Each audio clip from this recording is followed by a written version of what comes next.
مال و دولت، اہل و عیال، اعمال کی مثال کیسی ہے؟ یہ کب کام آتے ہیں، کتنا کام آتے ہیں اور کس حد تک کام آتے ہیں؟ آئیے آج اس کے متعلق سنتے ہیں۔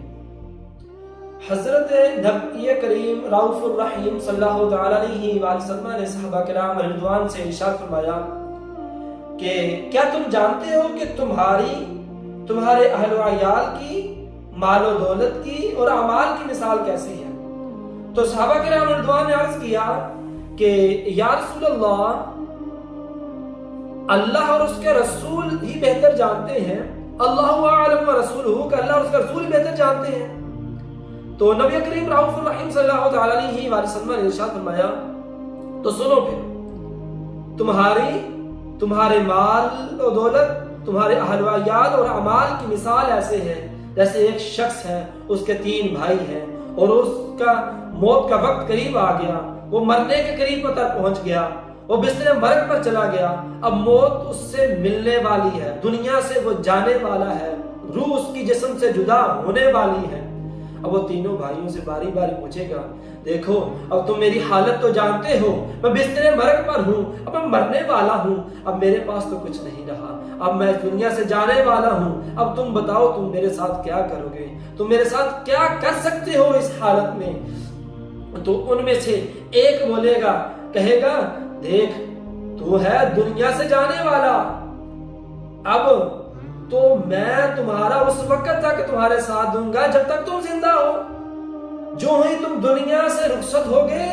تو تمہارے اور میرے راستے جدا جدا ہوں گے، کیونکہ تم قبر میں پہنچ جاؤ گے اور میں یہی دنیا میں رہ جاؤں گا، اس لیے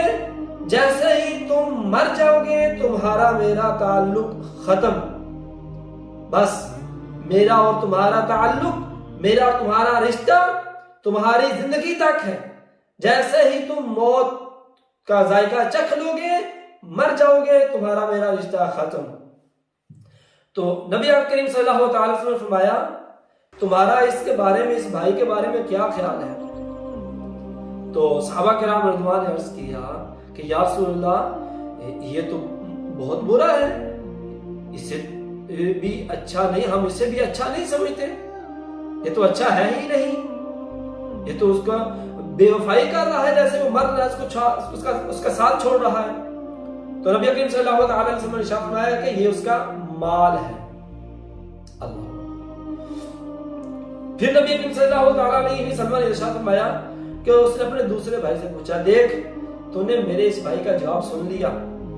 دیکھ تو نے سن لیا کہ اس کا اور میرا تعلق میری زندگی تک ہے، جیسے میں مر گیا اس کا اور میرا تعلق ختم ہو جائے گا، اب تم بتا تم میرے ساتھ کیا کرو گے، تم میرے ساتھ کیا کر سکتے ہو؟ تو کہتا ہے اب جب کہ تم بستر مرگ پر ہو، موت کے قریب تر ہو، مرنے والے ہو، میں تمہارے ساتھ رہ کر تمہاری عیادت کروں گا، تم بیمار ہو تو میں تمہاری عیادت کروں گا اور تمہارے ساتھ رہ کر تمہاری حاجات اور ضروریات کو پورا کروں گا، پھر جب تمہارا انتقال ہو جائے گا،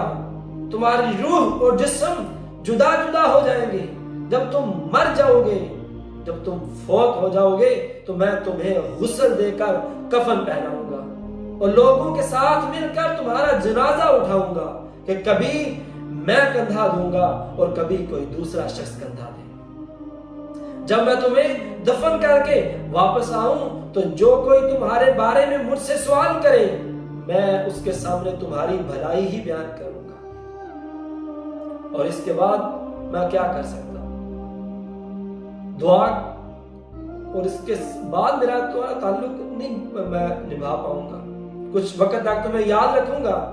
پھر بھول جاؤں، آہستہ آہستہ دنیا میں لگ جاؤں گا، دنیا کے معاملات میں بھی جو ہے وہ مصروف ہو جاؤں گا۔ تو نبی پاک صاحب اللہ صلی اللہ تعالی علیہ وسلم نے صحابہ سے ارشاد فرمایا اس شخص کے بارے میں تمہارا کیا خیال ہے؟ تو صحابہ کرام رضوان نے عرض کیا کہ یا رسول اللہ صلی اللہ تعالی وسلم یہ اس میں تو کوئی بھلائی ہم پاتے ہیں، پہلے سے تو یہ کچھ بہتر ہے، لیکن اس کو بھی بالکل جو ہے وہ ہم اچھا نہیں جانتے، کیونکہ یہ بھی مرنے کی حد تک کی بات کر رہا ہے، مرنے کے کچھ دن بعد یہ بھی بھول جا رہا ہے اس کو۔ تو نبی کریم صلی اللہ علیہ وسلم نے ارشاد فرمایا کہ اس شخص کی حقیقت اس کا اہل و عیال ہے۔ اب باری آئی تیسرے شخص کی، تو نبی کریم صلی اللہ علیہ وسلم نے ارشاد فرمایا اب وہ شخص جو ہے وہ اپنے تیسرے بھائی سے کہے گا یقیناً تم بھی میرے ساتھی ہو، میری حالت دیکھ رہے ہو، اور اب تم نے میرے مال اور دولت کا جواب بھی سن لیا اور میرے اہل و عیال کا جواب سن لیا، یعنی دونوں کا جواب تو نے سن لیا، اب تم بتا تو میرے لیے کیا کرے گا۔ اب وہ جو ہے اس کا تیسرا بھائی اسے تسلی دیتے ہوئے کہے گا میرے بھائی دیکھ، دنیا میں تو نے مجھے اپنے ساتھ رکھا، اب میں تو قبر میں بھی تمہارے ساتھ رہوں گا، تمہیں وحشت سے بچاؤں گا، جب حساب کا دن آئے گا تو میں تیرے میزان میں جا کر بیٹھ جاؤں گا اور اسے وزن نکال دوں گا اور تمہیں جنت میں داخل کروا دوں گا۔ تو حضور نبی کریم صلی اللہ علیہ وسلم نے ارشاد فرمایا کہ یہ اس شخص کے نیک اعمال ہیں، اس کے بارے میں تمہارا کیا خیال ہے؟ تو عرض کی گئی، صحابہ کرام نے عرض کیا کہ یا رسول اللہ صلی اللہ علیہ وسلم یہ تو بہت اچھا دوست ہے۔ حضور نبی رحمت شفیع امت صلی اللہ علیہ وسلم نے ارشاد فرمایا کہ یہی حقیقت ہے مال و دولت کی کہ وہ جیسے ہی دنیا سے بندہ جاتا ہے تو اس کا رشتہ اس سے ٹوٹ جاتا ہے، وہ اپنے سے جدا جدا کر لیتا ہے۔ یہی حقیقت اہل و عیال کی ہے کہ جب انسان جاتا ہے تو اس کے ساتھ یہ معاملات کرتے ہیں، اس کے بعد وہ بھی اپنی زندگی میں مصروف ہو جاتے ہیں۔ پھر فرمایا اب جو اعمال ہیں، نیک اعمال، اعمال صالح، یہ اس کا آخر تک ساتھ دیتے ہیں، حتیٰ کہ اسے جنت میں داخل کروا دیتے ہیں۔ تو میرے محترم بھائیوں، آج یہی دو چیزوں کو ہم بڑی اہمیت دیتے ہیں، ایک خاندان کو دیتے ہیں، دوسرا مال و دولت کو۔ ذرا غور کیجئے کہ جس مال،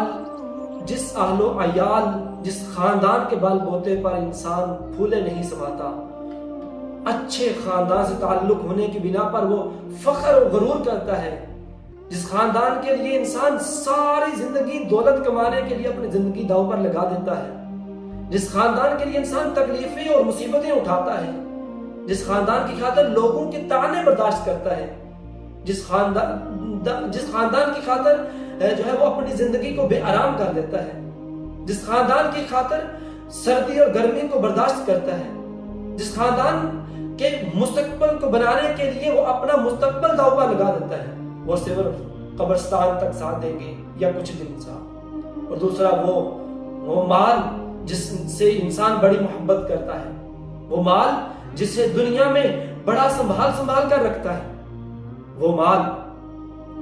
جسے وہ راتوں کو جاگ کر اپنی نیندیں قربان کر کے کماتا ہے، وہ مال جسے حاصل کرنے کے لیے وہ حلال و حرام کی تمیز بھول جاتا ہے، وہ مال جس سے لوگوں کو دھوکہ دے کر کماتا ہے، وہ مال جس کی خاطر گھر والوں کو چھوڑ کر دور دراز علاقوں میں سفر کرتا ہے، وہ مال جس سے جمع کرنے کے لیے کئی طریقے سوچے سمجھے جاتے ہیں، وہ مال جسے کرپشن، رشوت، ہر طرح سے لوٹ مار کر کے جمع کیا جاتا ہے، وہ صرف مرنے کی حد تک ہی کام آئے گا، اس کے بعد اس کا رشتہ جو ہے وہ اپنا تعلق جدا کر لے گا، اپنے رستے جدا کر لے گا۔ یاد رکھیے، میں یہ نہیں کہتا کہ بیوی بچوں کے لیے کمانا جائز نہیں، ایسا نہیں ہے، بیوی بچوں کی اچھی تربیت اور ان کے حقوق کی ادائیگی کے لیے ان کے ساتھ مشغول رہنے اور اپنے لیے اور اپنے بال بچوں کے لیے اور جن کی کفالت انسان پر واجب ہے ان کے لیے بقدر ضرورت رزق حلال کی بھاگ دوڑ کرنے میں کوئی برائی نہیں، مگر اولاد اور فیملی کی محبت میں مبتلا ہو کر اپنے رب کریم کو بھول جانا اور اولاد کی وجہ سے فخر و تکبر کرنا، یہ اس کی ضرورت نہیں، یہ برا ہے۔ اللہ تبارک و تعالیٰ کی بارگاہ جو ہے وہ عظیم بارگاہ ہے، اللہ تبارک و تعالیٰ کو بھول کر مال و دولت کمانا یہ برا ہے۔ اللہ تعالیٰ کی فرما برداری میں رہ کر جو کچھ کمائیں وہ عبادت بھی ہے، حلال کمائی عبادت ہے۔ اللہ تعالیٰ ہمیں حلال کمانے، حلال کھانے کھلانے کی توفیق عطا فرمائے، اور یہ جو ہم نے حدیث مبارکہ سنی ہے اس کو صحیح طور پر سمجھنے کی توفیق عطا فرمائے، آمین۔